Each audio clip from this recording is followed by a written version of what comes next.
Donc de continuer avec la restitution d'un projet qui a été mené par Claire Soubrier, l'agence Sens Commun, avec les résidents et les professionnels de l'EHPAD du centre hospitalier de Nontron.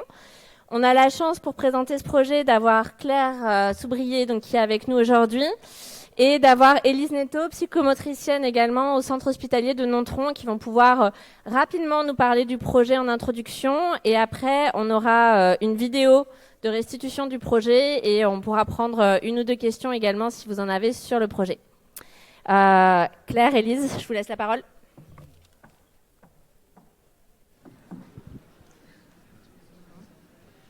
Allô ? Ah, c'est bon.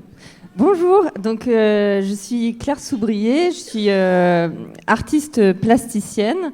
Je mets en place des dispositifs qui sont plus ou moins complexes, qui vont du maquillage à l'accessoire, au costume et à la construction. Et j'invite les gens à participer à ces dispositifs pour une expérience un peu unique sous deux grosses thématiques qui sont le lien social et la valorisation de l'être humain. Pour le projet de l'EHPAD de Nontron, j'étais arrivée avec une idée un peu précise où je voulais inviter les résidents à participer à des projets, à des portraits individuels autour de la musique et de la danse. Et en fait, finalement, en rencontrant l'animatrice et le personnel de l'EHPAD, le projet a pris une autre couleur. Voilà. Donc bonjour, moi c'est Élise Netto, je suis psychomotricienne au centre hospitalier de Nontron. Donc nous on a eu la chance l'année d'avant de connaître Claire, d'avoir aussi un projet avec le pôle culture et santé. Et donc on avait hâte de recommencer avec Claire un nouveau projet. Donc après le premier échange avec Claire, on devait solliciter 10 résidents. Donc nous, au niveau de l'EHPAD, on était un petit peu frustrés parce que notre EHPAD compte 132 résidents. Donc on avait envie de faire participer le maximum de personnes. Nous, le but, c'était de mettre en valeur des résidents qui avaient une faible estime d'eux-mêmes pour tenter de les valoriser. Donc après la première journée avec Claire, on avait finalement sollicité plus de 40 résidents. Donc c'était vraiment super.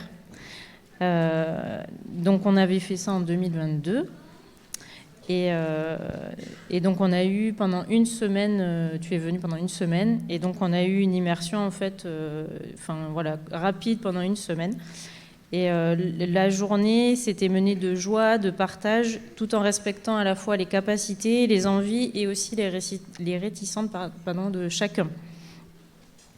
Et donc, en septembre, après, il y a eu la restitution du projet par le film.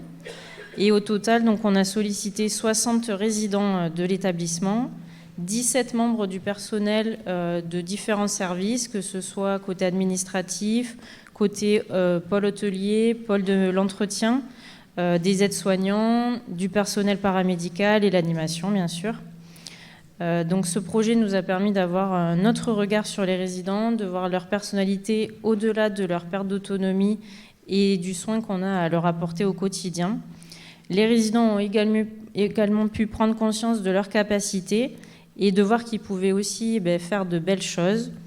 On a eu une bonne adhésion et une bonne cohésion pendant tout ce projet et on a su s'adapter finalement chacun les uns aux autres afin de mener à bien ce projet.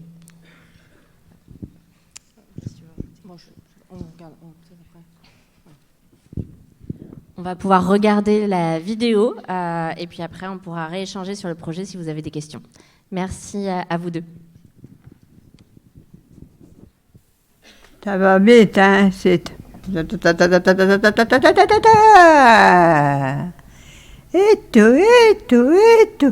Ah, ta, ah, ta, ah, ta. Il y avait de tout, mais je jouais que, en principe, la valse, ou alors un tango. Une valse. Ah, j'aime beaucoup. Et j'aime encore mieux quand ça lit à l'envers. J'avais mon petit accordéon, mais quand c'était interdit, on faisait des bals clandestins. Et qui c'est qui était le musicien? C'était moi. Une valse à 3 temps, qui donne encore le temps. Une valse à 2 temps. Allô, la maison des pâtes de Nontron, place de l'église, contactons-nous. Et allez, on dansait dans une pièce, une grange, n'importe, dans un moulin. On a dansé un peu partout. Et ben voilà la jeunesse que... Puis on tourne en même temps. Il tournait, tournait, tournait, tournait toujours. Plus il tournait, plus il souffrait du mal d'amour. Quand vous dansez la valse, on s'emballe tout de suite. Il fallait lever la gigue. C'était que des vieux, ils avaient peur de tomber, alors on a laissé tomber ça. Encore la valse, il est arrivé à la tourner. Et les valses à l'envers. Vous savez, au lieu de tourner comme ça, on tourne comme ça. Eh ben ça, c'est drôlement chouette. Tu me fais une jolie danseuse. Si on va au bal, ça nous arrive, mais moi, je reste pas mon cul sur la chaise, hein.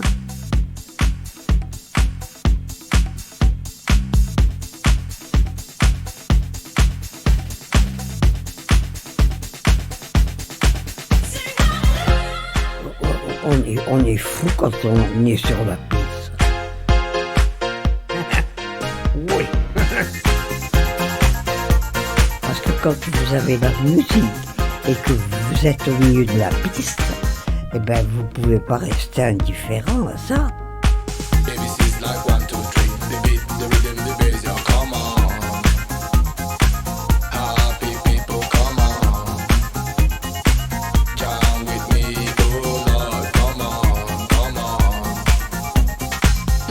Chat, boum boum chat.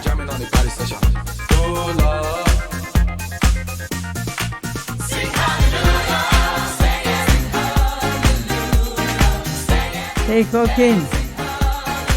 Hey coquine.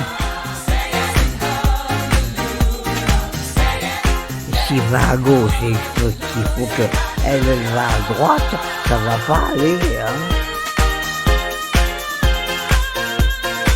Moi, je danse encore la valse.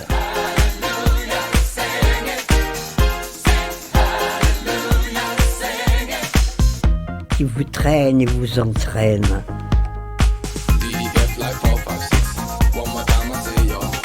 Vous partez avec le danseur.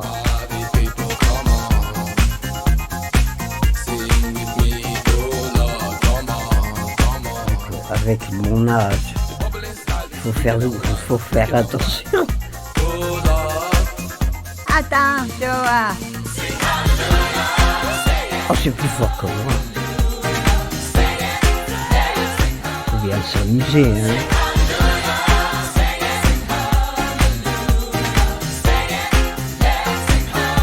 Ah oui, puis alors à emporter par l'élan, alors on s'arrête plus.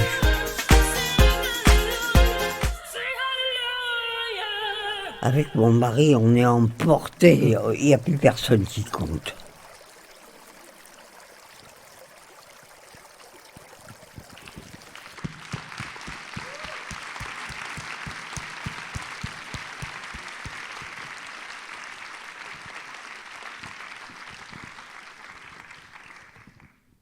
En fait, ce que je voulais faire avec ce projet, c'était que les résidents puissent construire des costumes avec rien du tout, avec du papier, avec de la couleur, pour construire des déguisements et puis pour retrouver, je trouve que c'est important de retrouver notre âme d'enfant avec des choses qui sont très simples.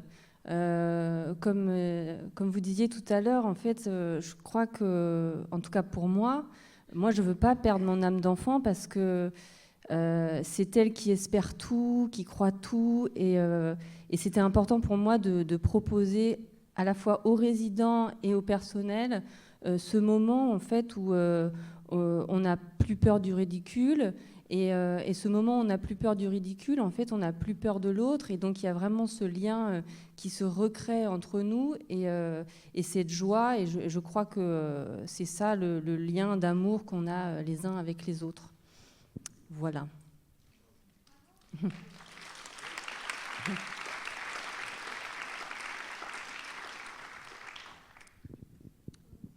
On a le temps, si vous avez une ou deux questions sur le projet, à poser à Claire et à Élise. Il y a le micro qui arrive. Et si vous pouvez à chaque fois que quelqu'un intervient, vous présenter au moment de l'intervention. Merci. Merci Isabelle.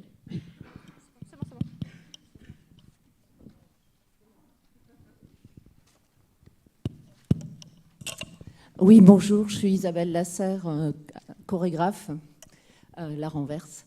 Et bravo Claire, on ne se connaît pas, mais... donc j'ai fait un projet à l'EHPAD de Nontron, juste à la sortie de la Covid. Et je suis vraiment... je palpite là, je suis très heureuse, parce que d'abord je les ai revus.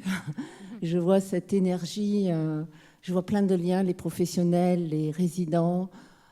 C'est très intéressant, ça serait même intéressant qu'on voit nos 2 films, ce qui a été fait, tu te souviens peut-être, Élise, mais en tout cas, je suis très émue, en fait, parce qu'il y a une ressource incroyable, et je vois qu'il y a une continuité quelque part, et nous avons deux styles très différents, moi, c'était plus tribal, mais on a fabriqué pareil, enfin, il y a un chemin que l'on prend avec les personnes, et ça vient les remettre dans une énergie de vie, de curiosité, chose qu'on ne sait pas si on reste à distance des gens. Quand on se rapproche, on est tous les mêmes. J'ai beaucoup aimé l'intervention de monsieur tout à l'heure. Enfin, j'entends ici une belle perspective, de beaux horizons, justement parce qu'on en a besoin et d'autant plus. En tout cas, merci, parce que je trouve ça super. Moi qui ai travaillé avec les mêmes, je vois encore une autre couleur, mais on est sur la voie, quoi. Continuons. Et merci à l'agence qui permet tout ça, et l'ARS et tout le monde, et la DRAC, parce que je crois que c'est une des choses très précieuses aujourd'hui, quoi. Voilà, je voulais juste te dire. Ce que j'ai pas dit aussi, c'est que après l'EHPAD de Nontron, j'ai fait un autre projet dans le foyer Lysander, et les costumes en fait qui ont été créés par les personnes de l'EHPAD ont servi au projet de Lysander pour les décors. Donc je vous invite à aller voir l'autre vidéo. Voilà. Est-ce qu'il y a une autre question, remarque, ou Élise, peut-être un retour?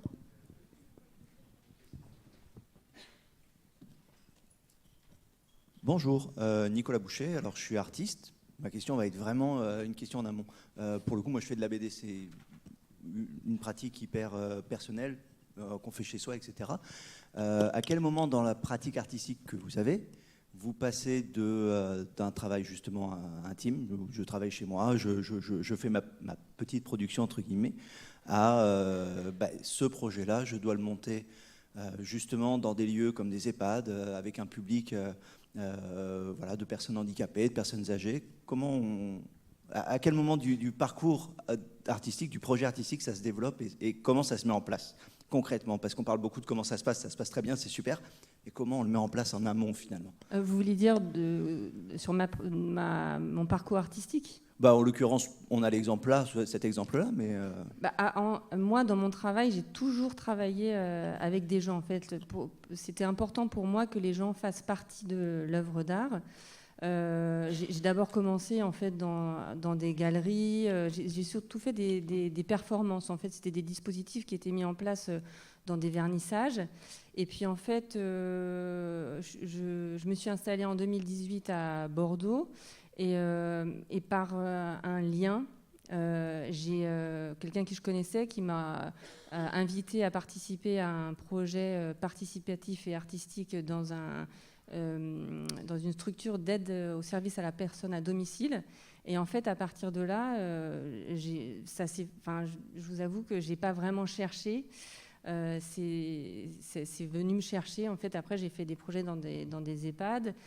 J'ai fait un projet dans un EHPAD et ensuite, ce projet-là, j'ai eu envie de le faire grossir. Et voilà, enfin, c'est des petites pierres en fait qui se sont mis les unes à côté des autres. Et c'est vrai que ma pratique artistique, quand j'étais à l'école, vous voyez, j'arrivais pas très bien à trouver ma place, moi, en tant qu'artiste, parce que je trouvais que je correspondais pas trop aux critères de l'art contemporain. Et avec les structures médico-sociales, moi, j'ai trouvé toute ma place, et je trouve que c'est extraordinaire parce que le fait de prendre les témoignages des gens, de les faire participer, et puis en plus, en fait, c'est pas que moi, parce qu'avec le temps, au début, j'étais toute seule, mais en fait, j'ai toute une équipe autour de moi. Là, par exemple, il y a une danseuse, il y a une technicienne qui est venue prendre le son, on a fait un montage, il y a quelqu'un aussi qui a fait la balance sur le son, sur la vidéo, et puis il y a tous les personnes qui ont participé, donc voilà.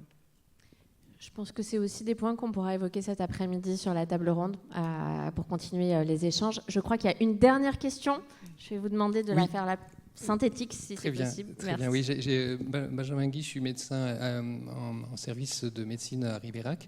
J'avais une question à vous poser sur le choix que vous avez fait d'accélérer le rythme dans le rendu. L'accélération du rythme de la danse, parce que les rythmes, enfin la vitesse et le rythme sont toujours en questionnement dans le temps du vieillir, quoi. J'ai souvenir d'un spectacle de Caroline Carlson où son corps ne suivait pas, elle avait 75 ans à l'époque, où son corps ne suivait pas un décor qui défilait à toute vitesse, et voilà. Et les danseurs avec lesquels on travaille nous questionnent aussi sur nos rythmes soignants, c'est-à-dire que ils ont l'impression qu'on est tout le temps en train de passer d'une tâche à l'autre, et ils viennent nous questionner là-dessus. Donc je voulais avoir juste que vous puissiez nous dire quelque chose sur ce choix d'avoir accéléré le rythme de la danse dans le rendu que vous nous avez offert.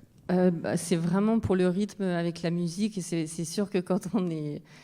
Enfin, c'est pas que quand on est plus âgé, parce que même je le fais avec des gens qui sont plus jeunes, mais c'est vrai que parfois, en fait, on se rend pas compte qu'il y a, dans ce qu'on peut proposer dans nos micro-gestes, en fait, il y a des beautés, il y a des choses qui sont très très belles, et donc en fait, on peut les accélérer, on peut les faire revenir, et en fait, je le vois plutôt comme une matière, en fait. Tout ce que j'ai filmé, c'est une matière qu'après je peux transformer comme je veux, parce que là, ce que vous avez le résultat de ce qu'on a vécu pendant une semaine, mais c'est vrai que par exemple, le moment où on était toutes avec les fauteuils roulants, c'était un moment de grâce, parce qu'il y avait de la musique dessus, c'était de la musique classique, qui n'est pas du tout la musique que vous avez là, mais je crois que, enfin en tout cas moi, et je sais que les autres qui l'ont vécu, c'était magnifique, c'était une valse tous ensemble.